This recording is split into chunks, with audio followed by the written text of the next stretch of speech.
Bonjour à tous et bienvenue au potager avec Patou. Je suis extrêmement content d'être ici aujourd'hui parce que vous êtes très nombreux cette année à vouloir faire un petit projet de potager à la maison. Vous allez voir que les premiers légumes que vous allez récolter et manger, ça n'a absolument rien à voir avec ce qu'on peut acheter directement en magasin. Vous êtes aussi très nombreux à vous lancer dans les premiers semis intérieurs aussi à la maison. Malheureusement, quand on commence, on fait des petites erreurs de débutants, puis c'est tout à fait normal. Mais aujourd'hui, la bonne nouvelle, c'est qu'on va discuter des erreurs à éviter pour bien réussir ces semis à la maison. Alors, c'est parti pour la vidéo!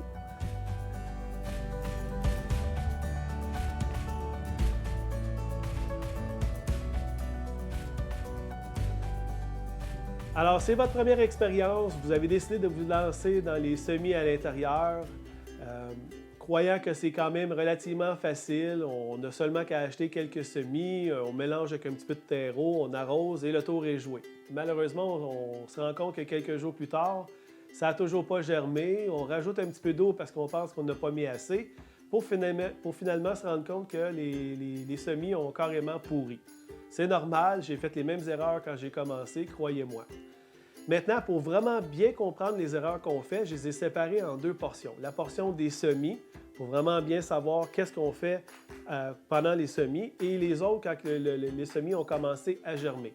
Vraiment les séparer pour mieux les comprendre. Alors, la première erreur qu'on fait quand on commence, malheureusement, c'est de ne pas respecter les dates de semis. Je m'explique. À l'endos de chaque légume, vous allez voir, vous allez constater que sur les sachets, c'est écrit des fois de 4, même de 6 semaines avant le dernier gel pour les premiers semis à l'intérieur. Il y en a que ça va être de 8 à 10 semaines, tout dépendamment du légume, mais vous avez compris que c'est les dates, c'est le moment où on peut commencer à faire nos semis à l'intérieur. Si par exemple, vous décidez de vous lever un matin et vous commencez à faire des semis de laitue, de tomates, de concombres sans respecter les dates, ce qui va arriver, c'est que vous allez avoir des plants qui vont être beaucoup trop gros rapidement. Vous allez devoir les transférer plusieurs fois de contenant. Malheureusement, le plant va quand même être affecté de plusieurs transplantations. Mais comme je disais, si vous prenez comme exemple les tomates, c'est 8 semaines avant le dernier gel. Donc, essayez de trouver la date du dernier gel de votre endroit, de votre région. À partir de là, vous reculez de 8 semaines qui va vous donner la date où commencer vos semis de tomates. Je prends comme exemple, moi ici, la date du dernier gel, c'est le 15 mai. Donc, la date pour commencer, ça va être des alentours du 15 mars. Je n'ai pas besoin de partir à partir du 15 mars. Vraiment le 15. Je peux partir le 16, le 17, le 18, il n'y a pas de problème. Vaut mieux commencer plus tard, je le dis souvent, que trop tôt. Très important. Donc, respectez les dates de semis. Il y a des semis qu'on va commencer beaucoup plus tôt, comme les oignons, parce qu'ils ont une plus longue période de croissance. Donc, oui, on va les commencer très tôt. Il y a des légumes aussi de printemps ou d'hiver, si vous aimez mieux, qu'on va pouvoir transplanter directement au potager le plus rapidement possible. Mais on a des légumes d'été qu'on va commencer les semis beaucoup plus tard, comme les tomates, les concombres et les courges. Mais en même temps, je comprends que les gens veulent rapidement avoir leurs premiers légumes très tôt en saison, mais ce n'est pas la bonne façon de commencer ces légumes plus tôt. Je vous dirais, si vous voulez avoir un bon conseil, choisissez des variétés qui sont précoces ou hâtifs. Dans toutes les sortes de légumes, il y en a toujours, surtout pour les légumes d'hiver, vous allez souvent trouver des légumes hâtifs ou précoces.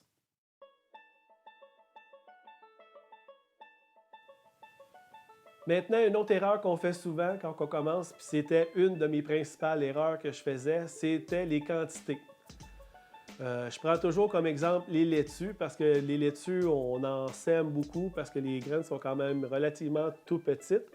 Et puis, oui, j'adore les laitues, mais je ne vais pas semer 20 laitues en même temps parce que les 20 vont arriver en pleine maturité en même temps. Je vous donnerai un conseil de si vous croyez que vous êtes capable d'en manger 3 ou 4 par semaine, commencez par 3 ou 4 plants à toutes les semaines. Donc, la première semaine, on en sème 3 ou 4. La semaine d'après, ou tout dépendamment, vous pouvez attendre 2 semaines.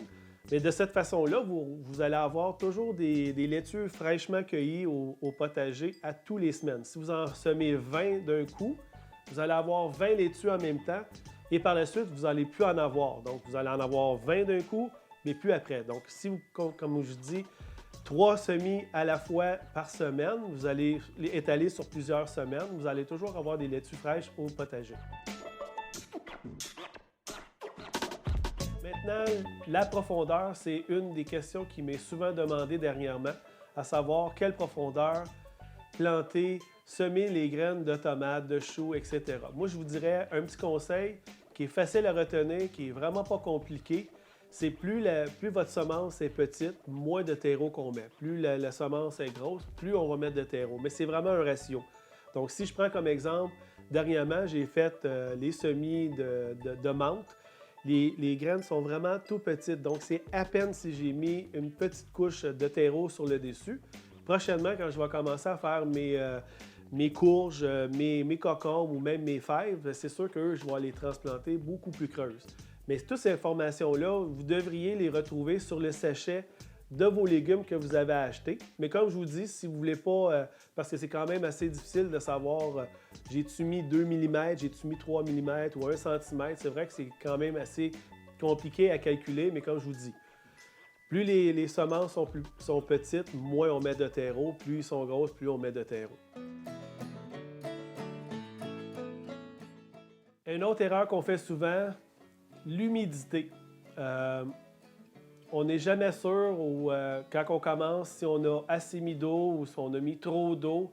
Moi, je vous dirais au départ, si vous n'êtes pas sûr, utilisez toujours des contenants qui sont perforés, qui ont des trous de drainage pour vraiment évacuer le surplus d'eau.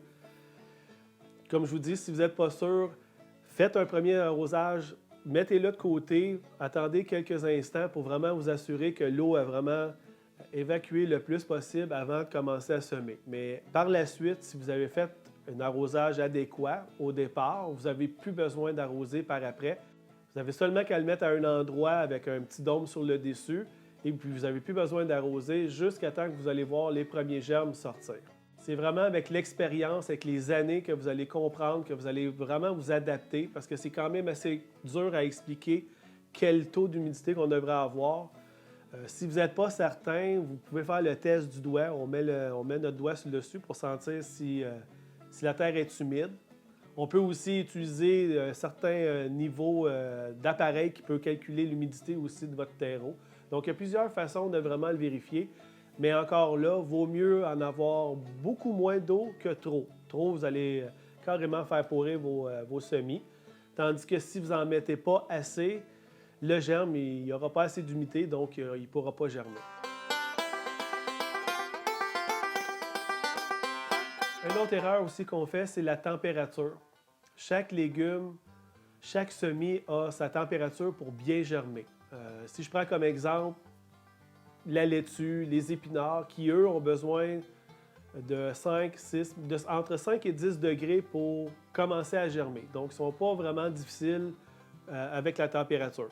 Tandis que si vous prenez les tomates, les patates douces ou autres, des légumes qui sont d'été, eux vont exiger une température de 20 et plus pour vraiment bien germer. Les patates douces, c'est sûr que c'est 25 degrés. Si vous voulez avoir du succès, c'est 25 degrés et plus. C'est sûr que ça va germer quand même à 18 ou 16 degrés, sauf que ça va être beaucoup plus long. Puis, étant donné qu'il faut les préparer d'avance, il faut commencer très tôt en saison pour les transplanter à l'extérieur.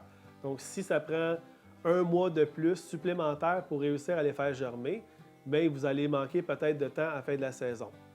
Donc, les tomates, c'est la même chose. Si vous essayez de les faire germer à une température de 10 degrés, ça va fonctionner, mais au lieu de prendre 4-5 jours pour germer, ça va peut-être prendre une semaine, des fois 2. Malheureusement, on pense que les semis n'ont pas fonctionné et on va les jeter, mais c'est seulement qu'une question de température. Maintenant, on est super content. On a réussi à faire nos premiers semis, ils ont germé. Maintenant, ce qu'il va prendre, c'est que ça va vraiment être important de leur apporter de la luminosité.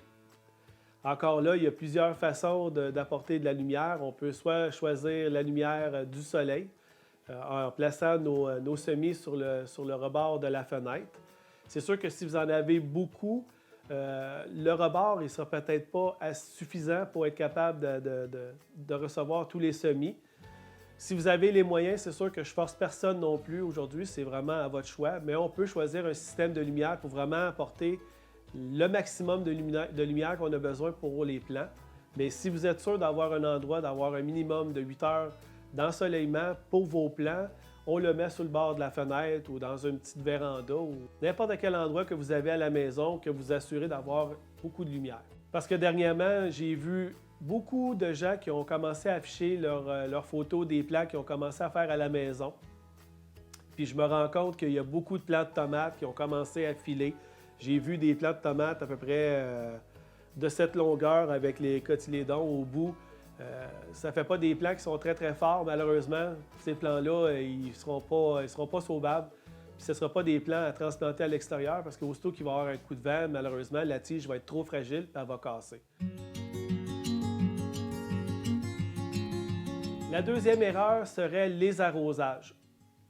Malheureusement, ce qu'on fait quand on manque d'expérience, c'est qu'on va prendre la fameuse arrosoir à fleurs qu'on a à plante à la maison avec le gros jet au bout.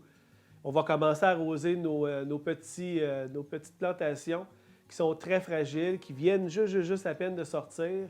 Le système de racines n'est pas vraiment implanté, donc on vient arriver, puis on arrose, on fait un tsunami et on se rend compte quelques jours plus tard que notre plant a été déterré et n'a pas survécu à cette vague d'eau qu'on lui aura donnée. Donc, il faut faire attention. Un moyen aussi de bien arroser, c'est quand on va voir en surface, quand votre terreau va commencer à changer de couleur, va devenir un brun pâle, c'est parce que vous êtes dû d'arroser. Mais encore là, pour l'arrosage, je vous conseillerais de soit vous choisir un petit vaporisateur ou peut-être même une petite bouteille, comme j'ai déjà montré. On se prend une petite bouteille d'eau qu'on perfore quelques petits trous. Ici, ils sont quand même assez gros, mes trous, mais on pourrait les faire un petit peu plus petits pour avoir un petit jet d'eau pour faire attention à nos germes, à nos petits plants qui sont très fragiles au départ. Maintenant, le repiquage, c'est une question aussi qui m'a beaucoup été demandée dernièrement pour le repiquage ou l'éclaircissage. Il y a beaucoup de gens qui me disent qu'ils se sont fait dire qu'il faut attendre de 2 à 4 feuilles avant de commencer à repiquer. Moi, je vous dirais que ça dépend toujours du jardinier. Il y a des jardiniers qui vont attendre, oui, 2 à 4 feuilles pour repiquer. Il y en a d'autres qui, aussitôt qu'ils voient les 2 premières feuilles ou qu'à peine le plant est sorti, vont les repiquer. Je vous ai montré dernièrement que je l'ai fait avec mes céleris. Ça fonctionne très bien. Ça dépend toujours du moment qu'on a. C'est sûr que moi, j'aime bien attendre entre les deux. Je ne veux pas trop attendre non plus parce que les plants sont quand même plus développés. Le système de racines est beaucoup plus développé. Donc, si on les sème dans un contenant, dans une barquette, à la volée, c'est sûr qu'éventuellement, si les plants sont trop gros, quand on va arriver pour les repiquer, pour les séparer, on va probablement endommager ou briser quelques racines. C'est sûr que ce n'est pas si grave que ça, mais plus on attend que le plant est gros, plus les racines se développent, donc on en casse beaucoup plus. À l'inverse, si on le fait trop rapidement, le système n'est peut-être pas aussi développé. On a peut-être 1 ou 2 petites racines, on risque de les briser. Donc, ça dépend toujours de vous. Moi, je sais que j'aime bien faire un peu des deux, ça dépend. Il y en a qui sont peut-être pas aussi habiles ou ils sont un petit peu plus stressés parce que c'est quand même stressant là, de faire ses premiers semis et de faire ses premiers repiquages, surtout quand les plants sont très petits. Mais comme je vous dis, si vous n'êtes pas à l'aise avec des petits plants, attendez un petit peu plus tard que le plant soit un petit peu plus développé pour le faire. Pour l'éclaircissage, c'est sûr que si vous semez beaucoup, quand vous allez arriver pour repiquer, moi je vous dirais, prenez toujours les plants qui sont les plus forts, ceux qui ont moins bien poussé, que vous voyez qu'ils sont un peu plus déformés, il y a une feuille qui manque ou la tige n'est pas tout à fait à votre goût. Bien, si vous en avez une quantité suffisante pour ce que vous avez besoin, bien, prenez les plus beaux et les autres, seulement vous en débarrassez. Donc, on éclaircit de cette façon.